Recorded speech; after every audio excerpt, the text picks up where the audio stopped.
네, 오늘 우리 이어서 또 귀한 말씀 함께 나누기를 원합니다. 유인물 뒷자리에 있으니까 참고하시면 되겠습니다. 우리가 구약 시대부터 이래 보면은 제국의 역사들을 우리가 그동안 하나씩 살펴보았는데요.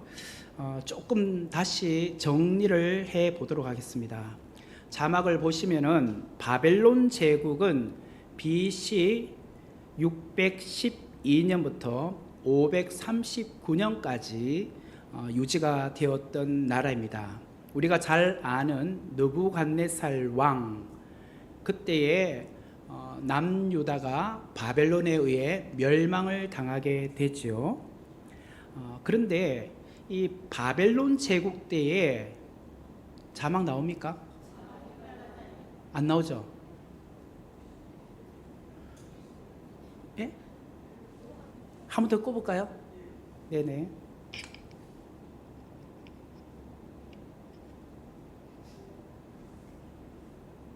조금만 기다리겠습니다. 나오나요? 나오면 말씀해 주세요. 빨간색만 나오죠?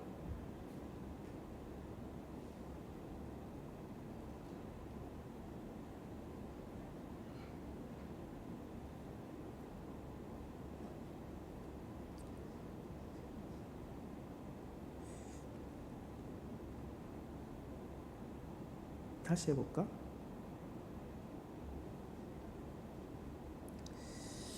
네, 그러면 다시 해보도록 하겠습니다. 이제 될 것 같아요. 이제 되죠? 안 됐죠? 됐다. 역시 우리 박문수 집사님 없으면 아무것도 안 될 것 같아요. 우리 늘 이렇게 예배 때마다 섬겨주시는 분들이 참 다 귀한데요. 오늘 반주해 주신 우리 김민희 자매님도 귀하고 박문수 집사님도 너무 귀하고 다 귀한 것 같습니다. 우리 한 분 한 분이 너무 사랑스럽고 존경스럽고 감사합니다. 바벨론 제국을 보시면 BC 612년부터 539년까지 유지된 나라인데 바벨론 제국 때에 특별하게 우리가 기억해야 될 것은 회당이란 것입니다. 회당. 죄송해요. 세팅이 되는 작들이 안 됐습니다.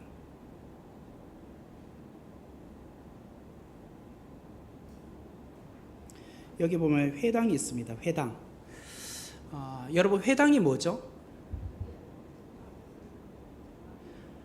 회당이 언제 생겨지게 됐냐면 바벨론 제국 때 생기게 되었습니다. 왜 그러냐면 이전까지는 예루살렘 성전을 언제든지 갈 수 있었죠. 북이스라엘은 갈 수 없었겠죠. 왜냐하면 경계선이 이렇게 나누어져 있으니까. 그래서 북이스라엘의 초대 왕이었던 여로보암 왕이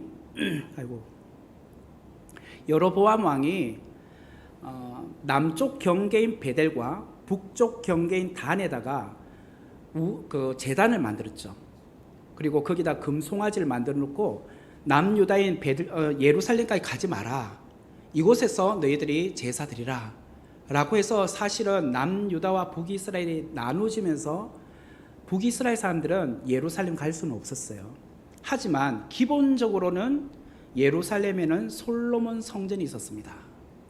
그러다가 남유다가 BC 586년에 바벨론에 의해서 멸망을 당하게 됩니다. 그리고 예루살렘 성전이 파괴가 됩니다. 요즘 우리가 느헤미야서를 새벽에 배우고 있는데 느헤미야 때 보면은 이제 1차, 2차, 3차에 걸쳐서 귀환을 하게 되죠. 1차 때 스룹바벨이 돌아오면서 성전을 다시 재건하죠. 그것을 스룹바벨 성전이라고 하잖아요. 그렇지만 지금 현재는 뿔뿔이 바벨론으로 다 흩어지게 되었습니다. 그러면서 생겨난 것이 무엇이냐면 회당이라는 것이 생겨나게 되었습니다. 회당이라는 것은 포로 생활로 인하여서 예루살렘 성전으로 예배를 드리러 갈 수 없기 때문에 생겨난 거예요. 이게 회당의 유래라고 할 수 있습니다. 이것이 신약으로 가게 되면은 유대인들이 사는 곳곳마다 그 어디에나 회당이 세워지게 되었습니다. 우리 한국인들이 해외에 나가면 다 거기에 이민자로서 살잖아요. 그러면 꼭 교회가 생겨요. 그 교회 중심으로 주일마다 이렇게 모이고 새벽 예배 모이는 것처럼 유대인들은 어디를 가면 회당을 먼저 만들어요. 그러다 보니까 바울의 선교 전략을 보면은 그는 어느 지역을 갈 때에 반드시 1차적으로 방문했던 곳이 회당이었습니다. 회당에 가면 유대인뿐만 아니라 이방인이면서 유대교를 믿고 있는 사람들을 다 만날 수 있거든요. 그곳에 가면은 이미 물고기들이 다 있는 거예요. 그래서 말씀을 전하면 쉽게 말씀을 받아들이게 되는 거죠. 기본적으로 그 회당에 온다는 것은 유대교를 믿는다는 거잖아요. 이방인을 할지라도 특별히 귀부인들이 많이 왔어요. 특별히 여러분들 잘 아는 네로 황제, 로마 시대 보면 네로 황제가 굉장히 악한 왕이었죠. 폭군이었잖아요. 그런데 그의 부인도 기독교 신자였어요. 그런 걸 보면은 어떠하든지 이렇게 회당 중심으로 모이기를 시작을 했죠. 그래서 바울이 어디를 가든지 전도 전략 1차로 방문했던 곳은 회당이었습니다. 그런데 마게도냐의 첫 도시였던 빌립보를 방문했을 때에 그곳에 회당을 찾아갔지만 회당이 아직 세워지지 않았어요.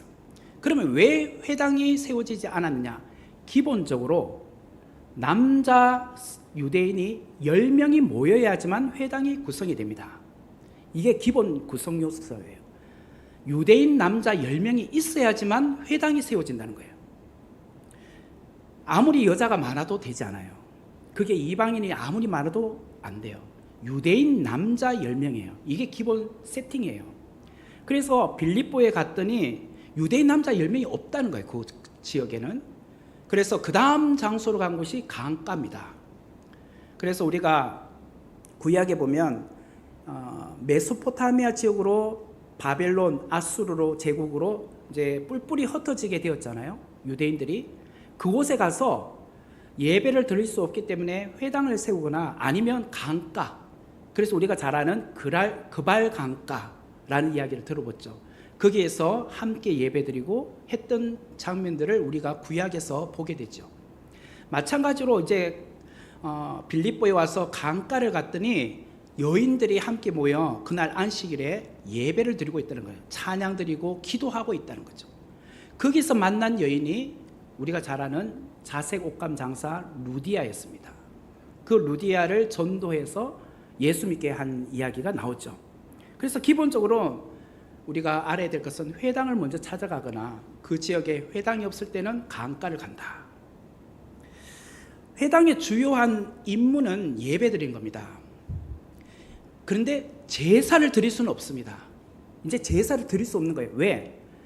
제사는 반드시 예루살렘 성전으로 가야 되잖아요. 그 회당에는 제사 제도가 없는 거죠. 그렇기 때문에 이제 회당이란 것은 제사가 사라졌다라는 것을 의미하는 거죠. 그리고 예루살렘 성전이 이미 무너졌으니까 더 이상 제사를 드릴 수도 없고, 또 제사를 드릴 수 없다는 것은 다시 말하면 제사장의 역할이 이제 없어졌다는 거예요. 무용지물하게 되었다는 거예요. 제사장이. 우리가 잘 알듯이 제사장을 레위 지파에서 나오죠. 그리고 아론의 후손에서 이제 제사장이 역할이 나오잖아요. 그러니까 이제는 제사장의 역할도 사라지게 되었다는 거예요. 이게 언제부터? 바벨론으로 포로로 잡혀가면서부터 일어난 사건이었다라는 것을 여러분들이 아시면 될 것 같아요. 그리고 우리가 또 알아야 될 것은 바벨론 포로 1차, 2차, 3차에 걸쳐서 잡혀가게 되는데, 이 유인물 1페이지 밑에서부터 보시면 1차는 BC 605년에 이제 1차로 포로로 잡혀갑니다. 이때 남유다의 왕은 여호야김입니다. 여호야김. 이 사람은 요시야 왕의 첫 번째 아들입니다. 첫 번째 아들이었고, 이름을 달리 말하면 엘리야김이라고도 합니다. 엘리야김 혹은 여호야김. 엘리야김에서 여호야김으로 이름을 바꾸었어요.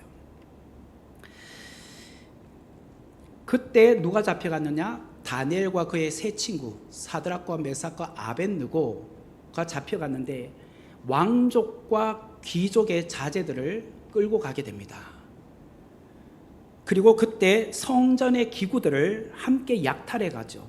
그리고 바벨론에 있는 어떤 그런 보화를 놔두는 그 창고에다가 느부갓네살 왕이 거기다가 보관하게 됩니다. 이 이야기가 이제 1차 포로로 잡혀갔던 이야기라면 2차는 BC 597년입니다. 이때는 왕이 여호야긴, 김이 아니고 긴입니다. 이 사람은 1차 때 왕이었던 여호야김의 아들입니다. 아들이 여호야긴이에요. 저기 연도니까 1년이 되겠죠. 그때에 바벨론의 느부갓네살 왕이 재차 공격하러 오는데 이때 잡혀간 사람이 에스겔입니다. 그래서 포로 시대 때 선지자라고 하면 1차 때 다니엘, 2차 때 에스겔이라고 외우시면 돼요.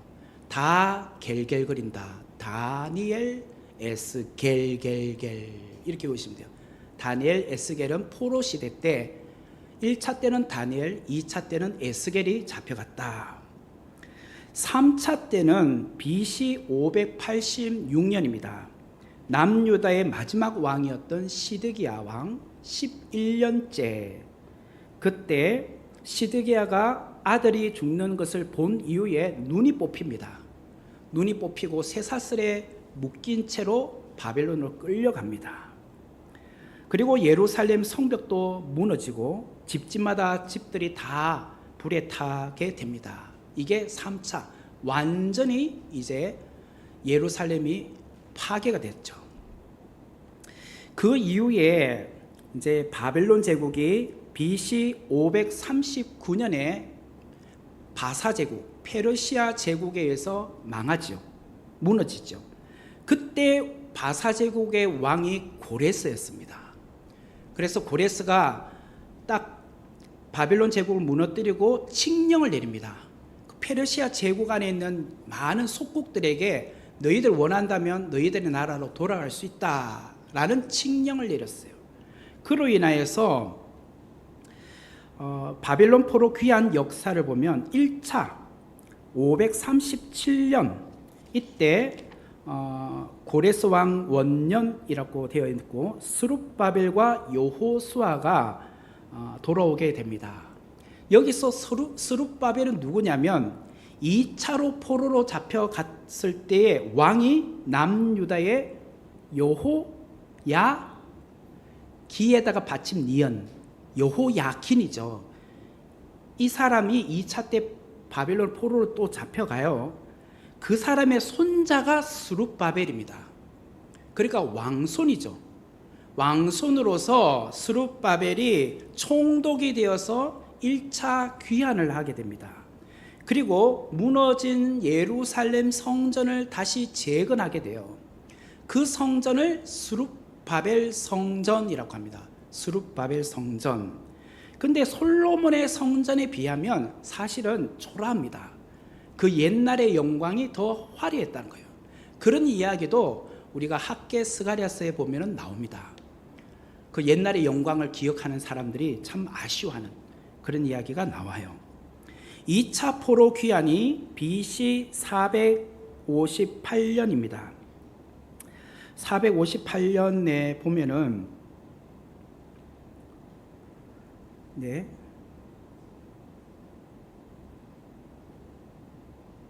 2차 때는 에스라가 이제 오죠. 에스라는 아닥사스다 1세 왕 때에 돌아오게 되는데 이 아닥사스다는 누구냐면 에스더의 남편이 누구죠? 에스더 왕후의 남편 아하수에로 왕입니다. 아하수에로 왕의 아들이 아닥사스다 왕입니다. 그런데 그러면 아하수에로 왕과 에스더 사이에서 태어난 사람이 아닥사스다냐? 그건 아닙니다. 아하수에로 왕과 왕후 폐위된 와스디 사이에서 태어난 아들이 아닥사스다 왕이에요. 폐위된 와스디의 아들이었다는 거예요. 그러면 에스라가 돌아와서 무슨 일을 하느냐? 에스라는 학사 에스라고 하죠. 그래서 이스라엘 백성들이 그동안 오랜 기간 동안 바벨론의 포로로 잡혀 있었고 또 유다 땅에 남아 있었던 사람들도 있긴 해요. 그러나 그동안 오랜 세월 동안 예배가 무너졌잖아요. 성전이 없으니까 제사도 없었잖아요. 그리고 바벨론에서 산 사람들은 이제 히브리어를 다 잊어버렸습니다. 잊어버렸기 때문에 이제 그 당시에는 그 바벨론이나 아수르나 페르시아 제국이 썼던 언어가 셈조거라고 합니다. 셈조거. 그것을 아람어라고 합니다. 아람어. 이 아람어가 그 사람들에게는 일반적으로 더 평이했다는 거예요. 그래서 에스라가 돌아와서 했던 역할은요, 다시 히브리어를 알려줘야 돼요. 성경이 히브리어로 기록되어 있으니까, 구약이. 그래서 그들에게 어떻게 하냐면, 제가 에스라라고 하면 여러분들 에스더, 느헤미야, 그쵸? 느헤미야 8장쯤에 나올 겁니다. 이제 우리가 새벽 예배 때 지금 하고 있는데 이제 곧 8장이 나오는데 8장에 보면 에스라가 돌아와가지고 율법을 낭독하는 이야기가 나와요. 어떻게 나오냐면 이 강단에 나무로 짠 강단 위에 에스라가 씁니다.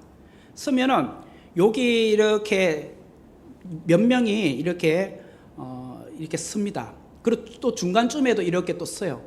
옛날에는 확성기 이 마이크가 없었어요.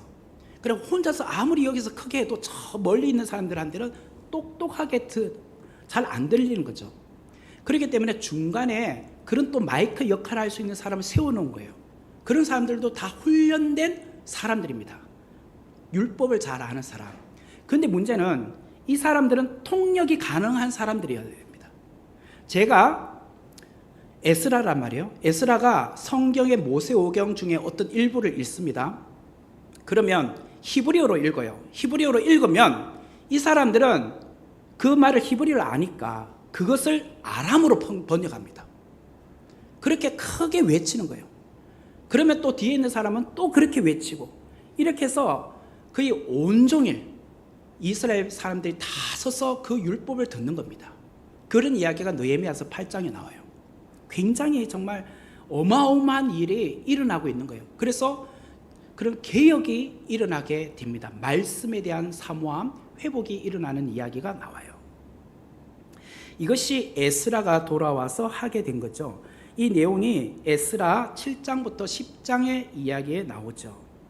그때 백성들에게 다시 한번 하나님의 말씀을 가르쳐 준다는 거예요. 3차 때는 요즘 우리가 새벽 예배 때 본문으로 나오는 느헤미야입니다. 느헤미야는 BC 444년에 돌아오게 되는데 아직도 예루살렘 성벽은 무너져 있었어요. 성전은 스룹바벨 때 세워졌다 하더라도 아직 성벽은 무너져 있었어요. 성벽은 사실은 그 보호 테두리잖아요. 보호막이잖아요. 그래서 이것을 52일 만에 다시 재건하게 되는 이야기죠. 그리고 이 느헤미야라는 사람은 아닥사스다 왕의 술 맡은 관원이었습니다. 제가 금요일날 새벽 예배 때도 말씀드렸지만 술을 맡은 관원이라는 것은 요즘 우리로 생각하면 이렇게 술 따라주는 그런 정도로 생각하시면 안 됩니다. 고대 시대 때 왕은요, 아무 음식을 함부로 먹을 수 있는 게 아니잖아요. 옆에서 최측근인 술을 따라주는 사람이 미리부터 확인을 다 합니다. 독이 있는지 없는지. 그렇기 때문에 술 맡은 관원이란 것은 왕이 가장 신뢰하는 사람이에요. 그리고 그 사람은 기본적으로 외모도 출중해야 되고 지혜도 있어야 되고 또 무술도 잘 해야 돼요. 무예도 있어야 돼요. 그리고 왕이 평소에 이렇게 대화하면 옆에서 잘 답변도 해줄 수 있고 또 입도 무거워야 돼요. 그 이야기를 다 발설해서는 안 되니까. 그런 역할을 했던 사람이 느헤미야였다는 거예요. 그런데 이 느헤미야는 바사 제국에 있는 한 3세대, 4세대 정도 되는 그런 사람이잖아요. 유대인이잖아요. 한 번도 예루살렘에서 살아본 적이 없는 사람이죠. 이곳에 와서 태어났으니까. 그런 사람이 우리로 말하면 미국계 한국인, 아니지. 한국계 미국인. 그렇죠. 한국계 미국인이죠. 미국에 살고 있는 한국인. 그런데 이제 미국 시민권자로서 한 3세대 그렇게 되는 사람이에요. 그러니까 정말 얼마나 뛰어났으면 아닥사스다 왕의 그런 술 맡은 관원이 될 수 있겠습니까? 본인이 그곳에서 정말 생활에 안정적인데도 불구하고 그곳을 내려놓고 그 자리를 내려놓고 예루살렘으로 돌아온다. 이거는 굉장한 일이에요. 그래서 돌아와서 성벽을 재건하는 일을 하게 됩니다. 그래서 스룹바벨, 에스더, 에스라, 느헤미야는 다 포로 귀환 시대 때 배경으로 있는 바사제국 이때 배경이라고 보시면 되겠습니다. 자, 이어서 우리가 볼 것은 다시 이제 돌아와서 바사제국에 제가 이제 고레스 왕에 대한 이야기했고 아닥사스다 왕 이야기했고 그 다음에 이제 유대교 이때 바사제국 때에 유대교가 이제 생겨나게 되었다는 것. 사실은 유대인들 안에서는 큰 문제가 없이 다 유대교를 믿는 거잖아요. 근데 이제 외국에서 유대교를 전파하다 보니까 유대교가 발생했다라고 보시면 돼요. 여러분 제가 여기서 여러분에게 질문하고 싶은 것이 무엇이냐면 히브리인, 이스라엘인 그리고 유대인의 차이점이 뭐냐는 거예요. 히브리인, 이스라엘인, 유대인 어떤 시점이 있어요. 언제까지는 히브리인이라고 주로 많이 불렀고 어느 시점부터는 이스라엘 사람이라고 많이 불렀고 또 어느 시점에는 유대인이라고 많이 불렀다는 거예요. 그러면 기본적으로는 원래는 유대인이다, 이스라엘 사람이다고 먼저 부른 것이 아니라 히브리 사람이다라고 먼저 불렀다는 거예요. 히브리인 할 때 히브리라는 뜻은요, 건너갔다, 지나갔다라는 뜻이에요. 건너가다, 지나가다. 다시 말하면 강을 건너갔다, 강을 건너왔다. 이 말이 히브리라는 거예요. 그래서 인부터 쓰니까 강을 건너온 사람이 바로 히브리인이라고 해요. 누가 그 강을 건너왔죠? 아브라함입니다. 아브라함이 메소포타미아 지역에 살았죠. 거기에 제일 밑에 보면 갈대아 우르는 메소포타미아고 유프라테스 강의 밑에 이제 제일 마지막 거기 하류 쪽에 있는 거기에서 이제 내려가면 페르시아만으로 흘러 내려가죠. 그쯤에 있잖아요. 거기서부터 강을 건너서 가나안 땅에 온 사람이라고 해서 가나안 사람들이 원주민들이 볼 때는 이 사람은 이국 사람이잖아요. 외국인이잖아요. 아브라함은 원래 가나안 사람이 아니잖아요. 그래서 너는 히브리인이야 라고 불렀다는 거예요.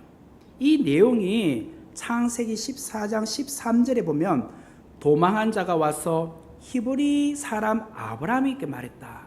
이 도망한 자가 와서 이 내용이 무엇이냐면 창세기 14장에 보면 아브라함의 조카 롯이 그 소돔 지역에 있고 그 지역에 있는 왕들에 의해서 잡혀가는 이야기가 나와요.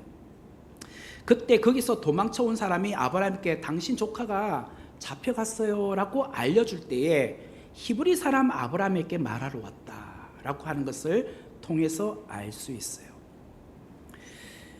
그리고 강을 건너왔다는 것을 기본적으로 또 알려주는 것이 여호수아서 24장 2절부터 3절에 나옵니다.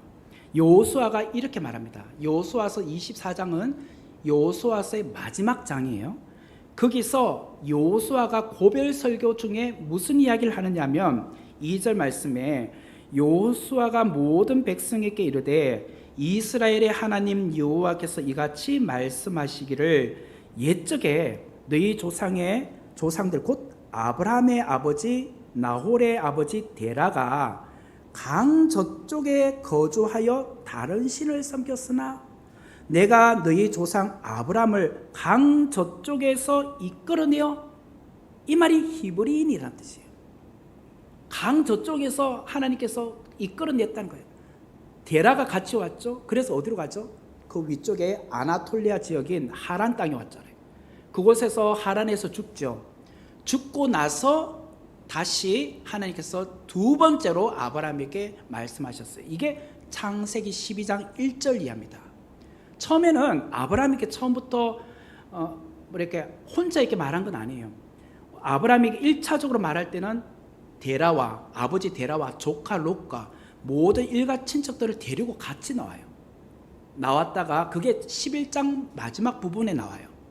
그러다가 데라가 하란 땅에서 더 이상 난 못 간다 라고 해서 그곳에 머무르죠. 그때 데라가 죽었을 때에 아브라함의 나이가 75세로 나옵니다. 그래서 거기서 2차로 하나님께서 다시 부르죠. 그래서 가나안 땅으로 내려오는 이야기죠. 그래서 강 저편에 거주했다라고 해서 가나안 땅 원주민들이 히브리인이다 라고 불렀다는 거예요.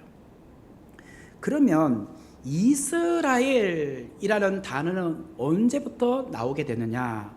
창세기 32장에 보면은 야곱이 야복강에서 천사와 씨름하는 이야기가 나오죠. 그때 천사에게 당신이 내게 축복하지 아니하면 내가 당신을 놓을 수 없다라고 했을 때 천사가 하는 말이 네 이름이 뭐냐? 제 이름은 야곱입니다.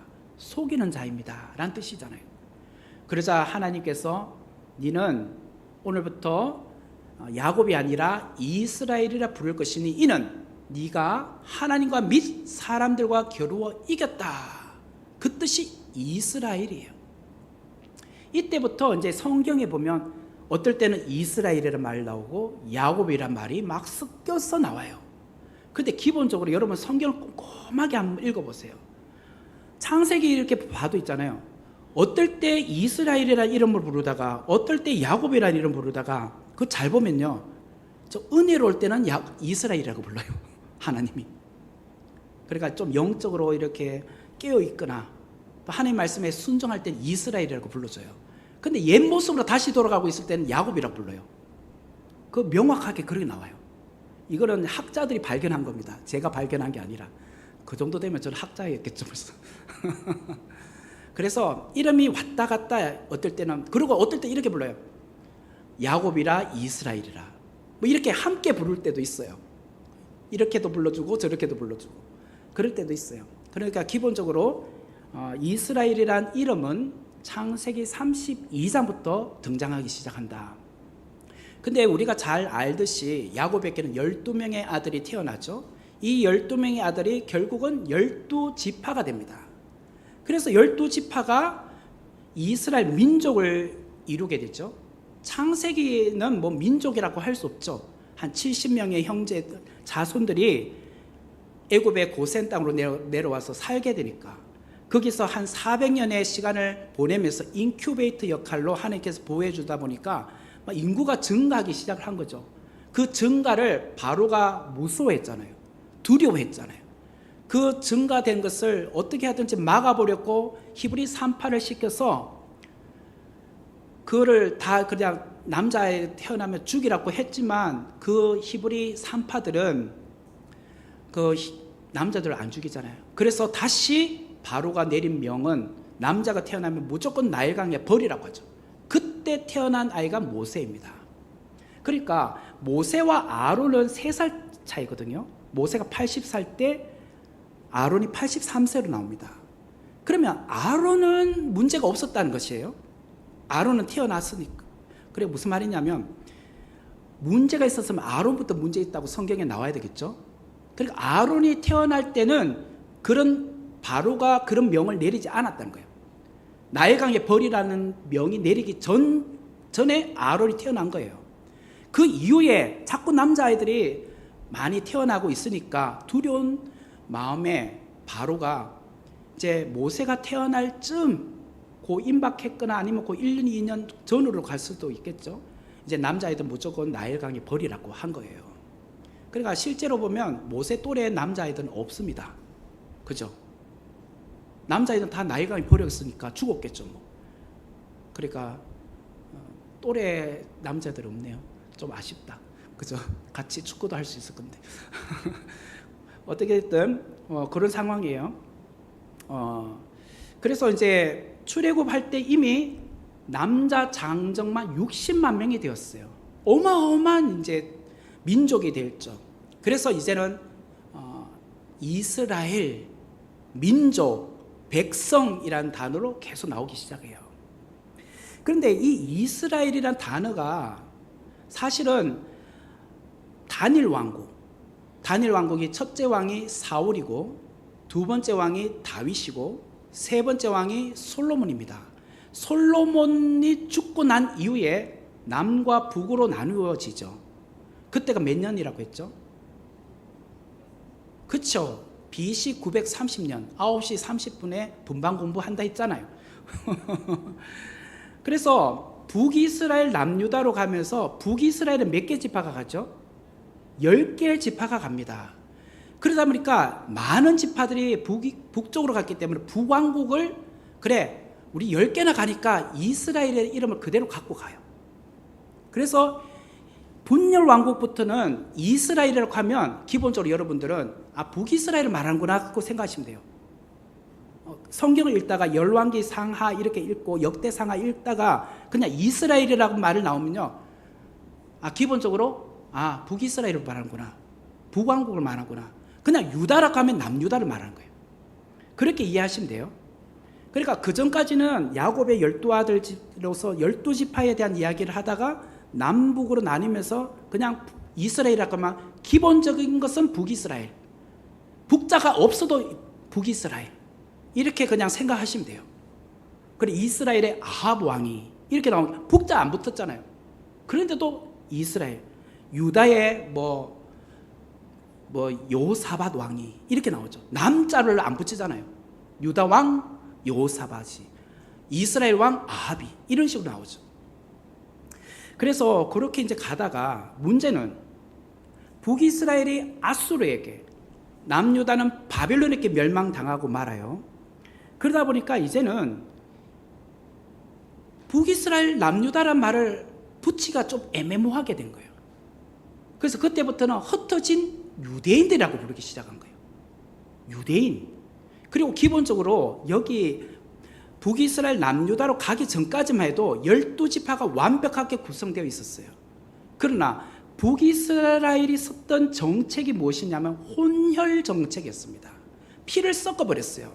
그러니까 막 남자 여자를 막 다른 민족하고 결혼시켰어요. 그러다 보니까 다 혼혈아들이 태어나기 시작하잖아요. 그러니까 순수 혈통이 사라지게 된 거예요. 그 사람들이 사마리아인들이에요. 신약으로 가면 사마리아인들. 그래서 이스라엘은 크게 세 부분으로 나눌 수 있는데요. 여기가 이제 지중해 면, 그 다음에 갈릴리 바다, 요단강, 사해가 있습니다. 갈릴리 바다, 요단강, 사해. 이 요단강을 3등분하면 이쪽, 위쪽, 이쪽을 갈릴리 지역이라고 합니다. 그리고 3분의 1에서 3분의 2 사이를 사마리아 지역이라고 합니다. 그리고 남쪽 지역을 유다 지역이라고 합니다. 그래서 갈릴리 지역에서 예수님께서 유다로 내려갔다.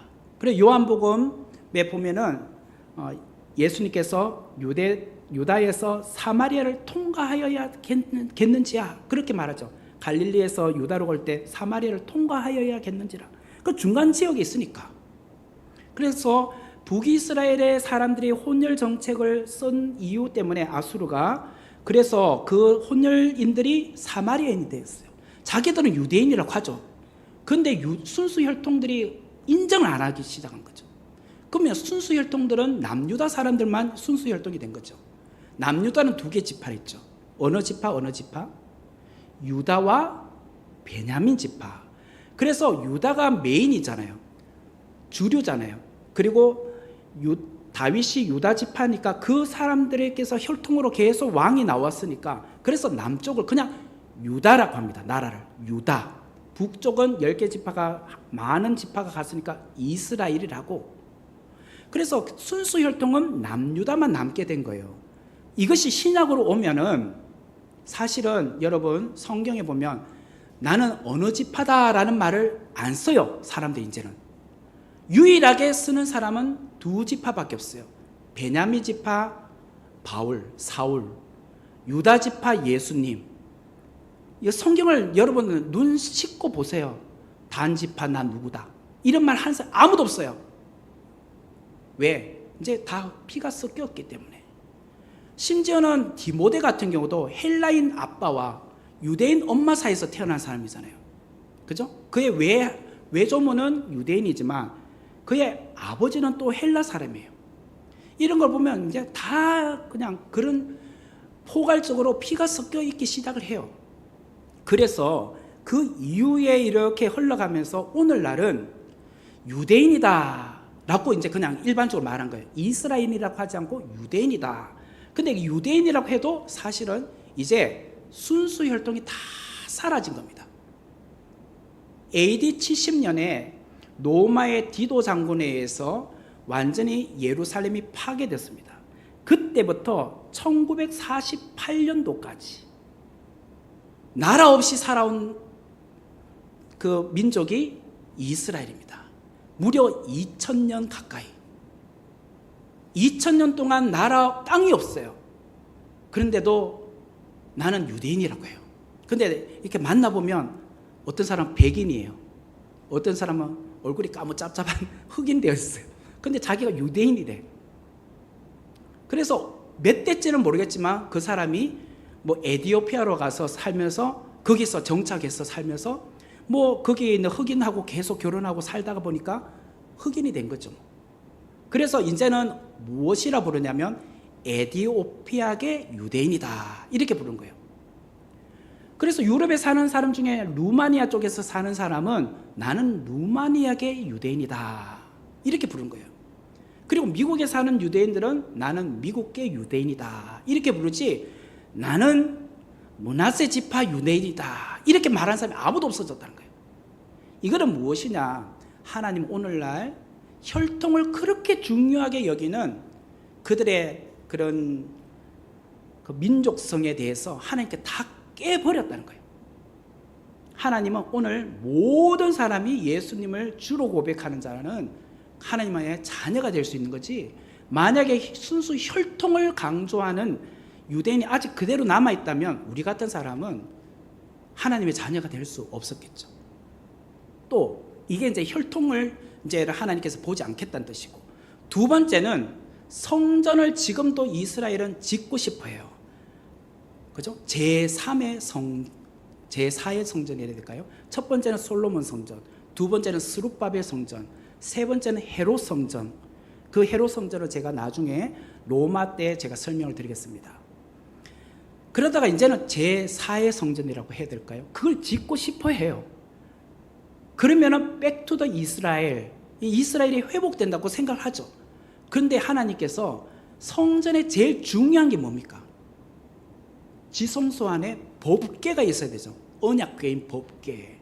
이 법궤를 하나님께서 숨겨버렸어요.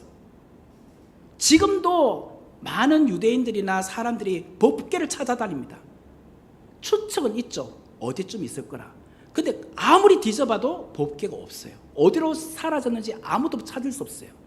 지금 그 사람들이 그렇게 중요하게 여기는 법궤를 찾아놨어요. 이것만 있으면 회복된다는 거예요. 근데 그걸 절대로 못 찾게 하세요. 다시 말하면 아마 평생 앞으로도 못 찾을 거예요. 그걸 찾으면 다시 구약으로 돌아가는 거잖아요. 제사 제도로 돌아가는 거잖아요. 우리는 이제 은혜 시대에 살잖아요. 예수님이 오셨잖아요. 그래서 휘장이 갈라졌잖아요. 근데 왜 우리가 다시 구약으로 가서 양 끌고 갑니까? 비둘기 잡으러 갑니까? 그럴 필요 없는 거예요. 그러니까 절대로 이제 거기 성전이 이렇게 지어질 수 없을 거예요. 그리고 지금 성전은 모슬렘들이 지배하고 있습니다. 아무리 예루살렘 솔로몬의 성전에 터라 하더라도 지금 거기 가면 황금돔, 이슬람 사원이 있다는 거예요. 그래서 그 안에는 절대로 못 들어갑니다. 유대인들이라면. 우리는 들어갈 수 있어요. 외국인이기 때문에 구경하러. 그 터 위에 올라갈 수 있지만 그들은 못 가요. 그래서 유일하게 남아있는 그런 벽이 있어요. 그 로마 시대 때 디도 장군이 AD 70년에 서쪽에 있는 벽의 일부를 그냥 안 무너뜨렸어요. 이거는 교훈 삼기 위해서. 너희 유대인들아 봐라. 우리가 로마가 와서 다 정복해버렸지. 요거 남겨놓은 거는 돌 위에 돌 하나도 안 남기고, 요거를 딱 남겨놓은 것은 너희들 로마가 얼마나 무서운지 교훈 삼기 위해서 그냥 남겨놓았다는 거예요. 그게 뭐냐면 서쪽에 있는 통곡의 벽입니다. 지금도 거기에 가보면요, 그 빼곡빼곡하게 그 틈새로 종이들이 다 꽂혀 있어요. 그게 다 기도 제목입니다. 그들의 기도 제목. 예루살렘이 다시 회복되게 해달라고, 우리가 성전을 회복하게 해달라고, 아니면 뭐 가족의 건강이나 이런 것들. 그 서쪽 벽에 있는 통곡의 벽에 가서 유대인들이 얼마나 그 벽 잡고 얼마나 통곡합니까? 그것도요, 거기 가보면 또 중간에 파티션이 있어요. 어떤 게 있어요? 왜 나눠놨냐면 왼쪽 편 넓은 지역은 남자들이 가는 곳이고 이쪽 좀 좁은 곳은 여자들이 들어가 있어요. 여기서 보면 다 보여요. 여기는 여자가 가 있고요. 아직도 남녀 구분을 엄청나게 심하게 하는 것이 유대인입니다. 그만큼 지금 이스라엘이 그런 곳이에요. 지금도 이스라엘 가보면요, 종파들이 너무 많습니다. 서로 간에 자기들 종파들이 모여가지고 거기서 예배 드리고 무슨 절기가 있으면 그런 행사한 것이 예루살렘이에요. 저도 예루살렘을 가보니까 그러더라고요. 어느 날 낮 시간에 매일 그렇게 울리지만 낮 시간에 오전 우리가 그 강의를 듣고 있는데 갑자기 사이렌이 와 막 울리기 시작하더라고요. 그러더니 아랍인의 무슨 소리가 쫙 나와요. 그 교수님 하는 말이 지금 아랍인들의 기도 시간이라는 거예요. 그 예루살렘이 그런 곳이에요. 이해가 안 되죠. 그러니까 우리가 더 자유롭게 신앙생활하고 있어요. 오히려 유대 땅에 가면 그래요. 그리고 기독교인들은 주일날 예배 못 드립니다. 지금도 안식일을 지키기 때문에 토요일이 그들은 공휴일이에요. 그래서 기독교인들조차도 주일날 예배 드리고 싶어도 어쩔 수 없이 주일부터는 또 직장으로 가야 돼요. 그래서 토요일날, 안식일날 주일 예배 드리는 거예요, 자기들은. 그러니까 아직도 그것이 원활하지 않는 곳이 이스라엘입니다. 그러니까 얼마나 지금 이스라엘 땅이 우리가 볼 때는 거룩한 성지라고 하지만은 사실은 거기는요, 너무나도 아픔이 많은 땅이에요. 슬픔의 땅이에요. 그래서 정말 우리가 얼마나 영적 전쟁이 심한 곳이 이스라엘 땅이다, 예루살렘이라는 것을 오늘 우리가 한번 배웠으면 좋겠습니다. 오늘 여기까지 하도록 하겠습니다. 기도하고 마치겠습니다. 은혜로우신 하나님 감사합니다. 오늘 또 귀한 말씀 함께 나눔으로 또 우리가 성경에 대한 알미 풍성하게 해주심을 감사합니다.